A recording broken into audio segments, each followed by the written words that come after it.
Welcome everybody. This is Fun with Fallen Flags, episode 11.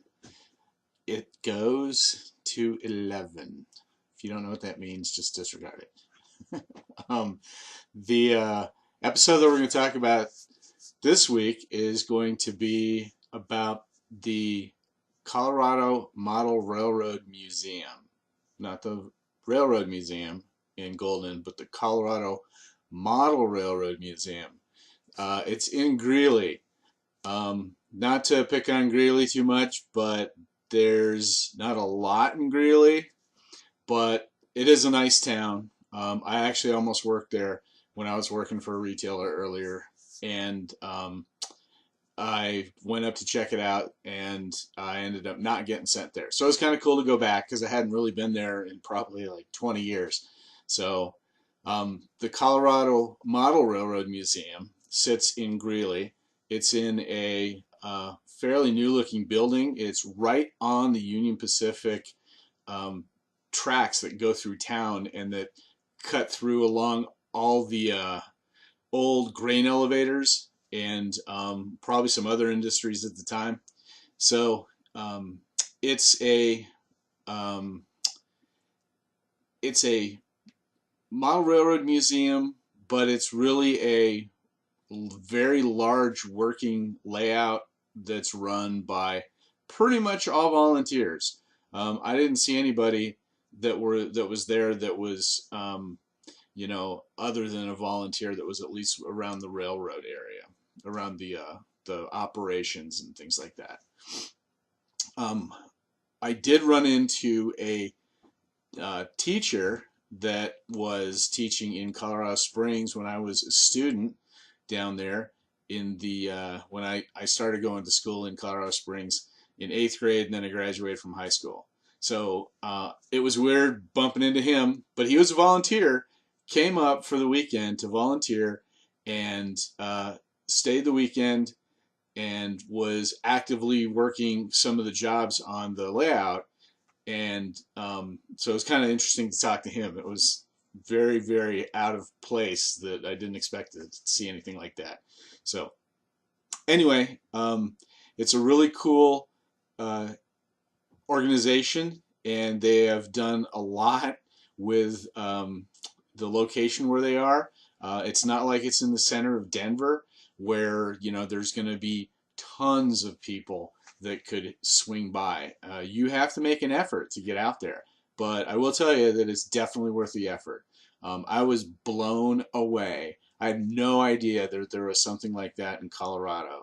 So this is going to be episode 11, but this is going to be part one because there's no way I can cover all the stuff that I saw and the information that I got. I was astounded. So I'm going to throw some stills in this real quick, and then we're going to go through some of the live video that I shot, and then we'll go through some more of the detail later on. But as far as just a real quick overview of what it's like, they have, I heard they had 100 NCE controllers that they had to use. Now, obviously those aren't all running at the same time, but there was so much trackage that they were running a dozen trains any given time during the operations. They could run a dozen trains no problem. Matter of fact, there's 3 different modes. So you could have a CTC, a centralized traffic control mode, that is run with the dispatcher, and then the folks out on the line, they were using signals on the track that the dispatcher was allowing block occupancy as they go on to the next section. And they were also using their headsets, and they were chatting back and forth. Another mode they called play mode. Sounds like a lot of fun, but I'm sure it's a little white knucklish. The play mode allowed each of the operators to go and throw switches themselves, so it was very manual and a lot more like kind of a roaming environment. And then there was a what was called, they referred to it as a docent mode. And that was essentially the layout would be operated by computer, and it would stage traffic and launch the next train to go out, and have it would control so there was no accidents. It would put engines on lower priority sidings and things like that.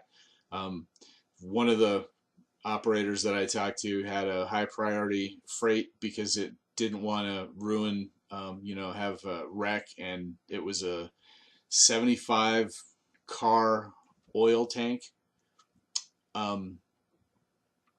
train that ran around the layout, and he was higher priority than the passenger trains.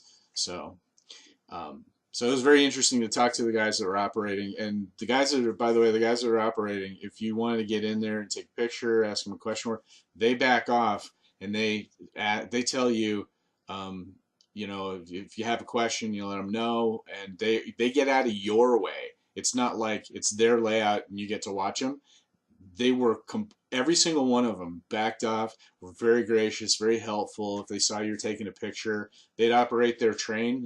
They'd hold their controller, and they'd wander away, and they'd still watching their train, and they can still see the signals. But other than that, it was very cool, and the guys out there were awesome. Of course, look what they're doing. They're having a blast. So anyway, lots and lots of NCE controllers. Everybody that I saw was holding one, just like the one I have, just like the one that many people watch this have. There's also code 83 rail is what they said they used, but my old teacher told me that they used code 100 on the switches, but code 83 rail other places.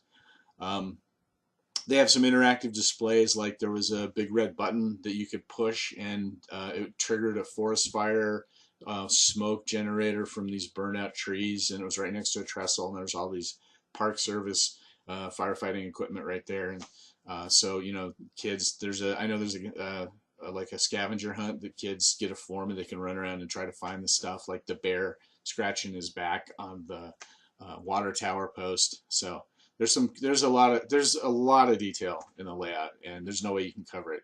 So since this is Fallen Flags, there was Burlington Northern Santa Fe stuff there, so current, but I saw Santa Fe, Southern Pacific, Great Northern, Western Pacific, Union Pacific. Well, not a Fallen Flag, but lots and lots of equipment, and some of the trains, one of the operators said that he had to pack up his 75 car train when he left to go home, so that it wasn't left overnight.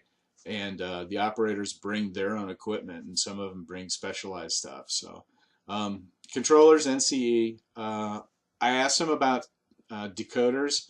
Everything is decoders, but pretty much all soundtracks decoders on the layout.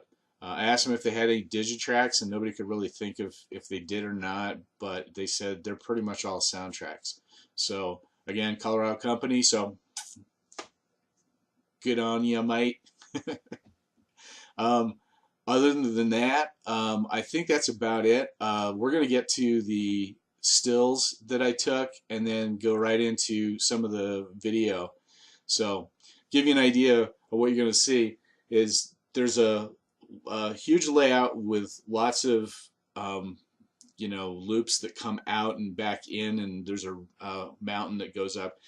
So to overview everything, there's like a deck, like a balcony up high against the far back wall, and that wall you can climb up and look down on everything, but you can also go in and out of some of the loops and look at the towns and the streams and the trestles and the bridges and tons of tunnels and everything else. Lots of kind of Colorado and Oregon type of environment, but they also replicate the traffic that goes from a logging mill down to processing the logs and the lumber, and then all the way out to the what was basically a port. and they have ships that are on these. They look like kind of like a end table, and they're about 4 feet long, and the ships sit in their cradles on these tables, and those things align perfectly with um, the dock scene, which I think had places for about 4 ships. There was a couple different freighters, and then on the wall they had another ship that was actually a English warship, so they could move these in and out of the port scenes, which was really cool. And the ships actually float.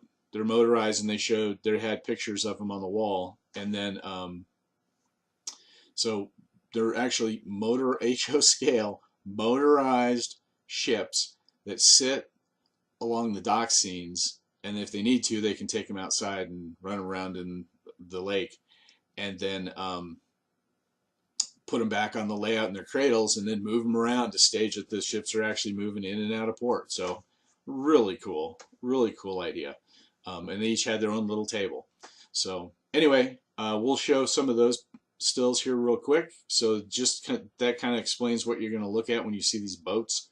And then the teacher that I was talking to, what he was doing is he was actually taking all the traffic that had moved down from the logging camp down into the processing areas for the lumber, and then down to the ships, so that they could demonstrate the traffic flow for kids.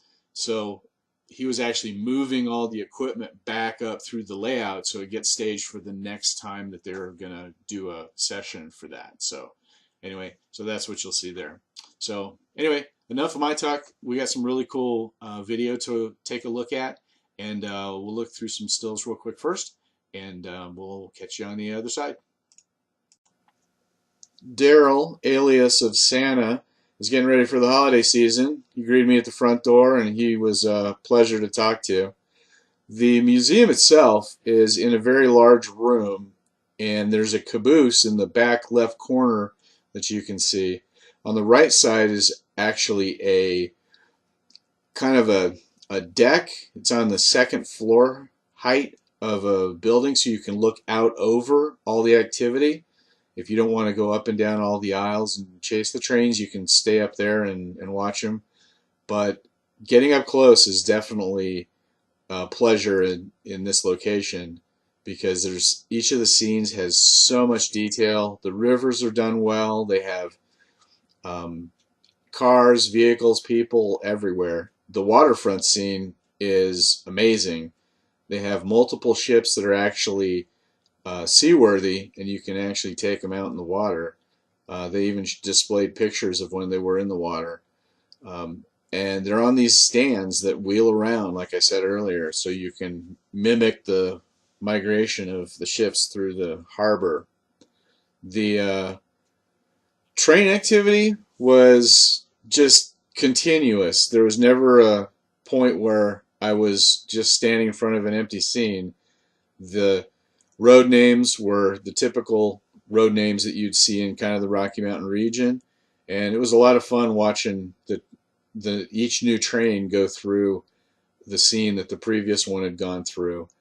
There was some engine facilities, but they weren't overwhelming. They weren't like you had a 36 bay roundhouse that dwarfed everything else around it. It was very operator friendly and lots of detail to keep you entertained while you were watching the train go through.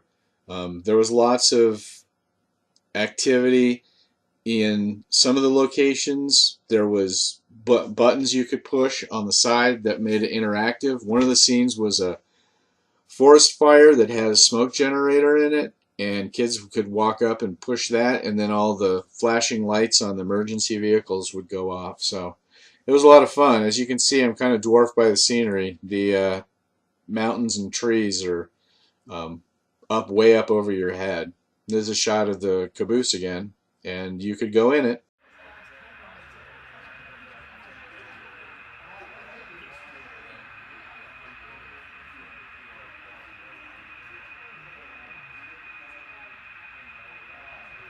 No.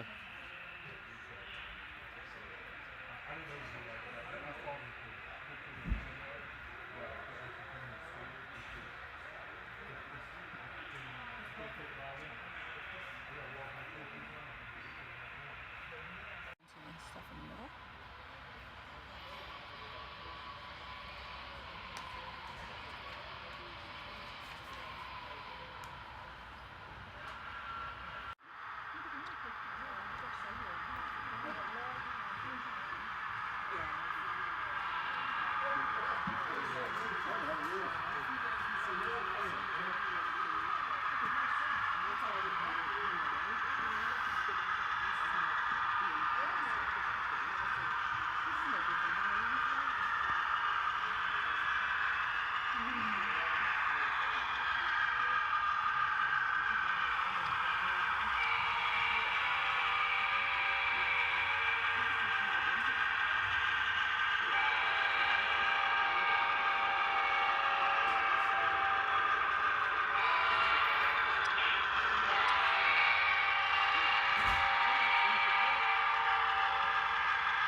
If I get tired of running trains, you know what I tell them? No.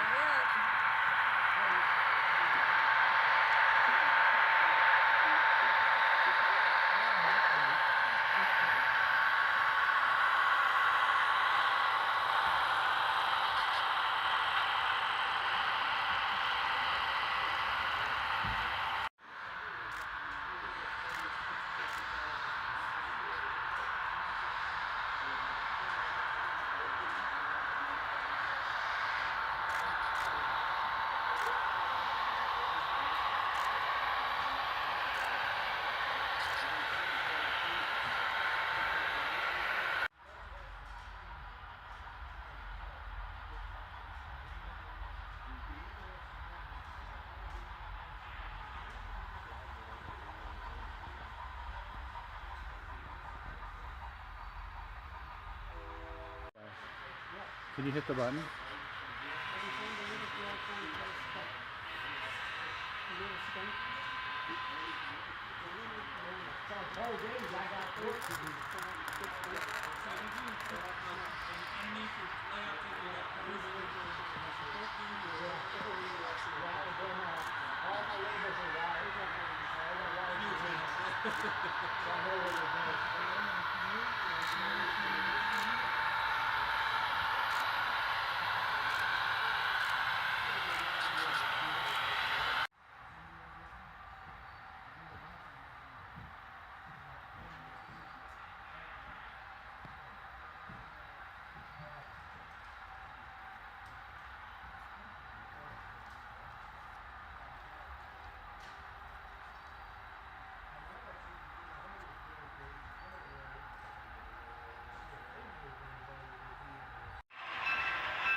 I'm a line walker. This is the only time I run 8 points here.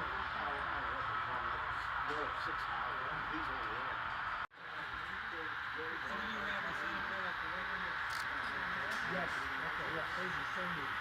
Yeah. Your wife fingers it, right? Oh my precious is in my head. Yeah.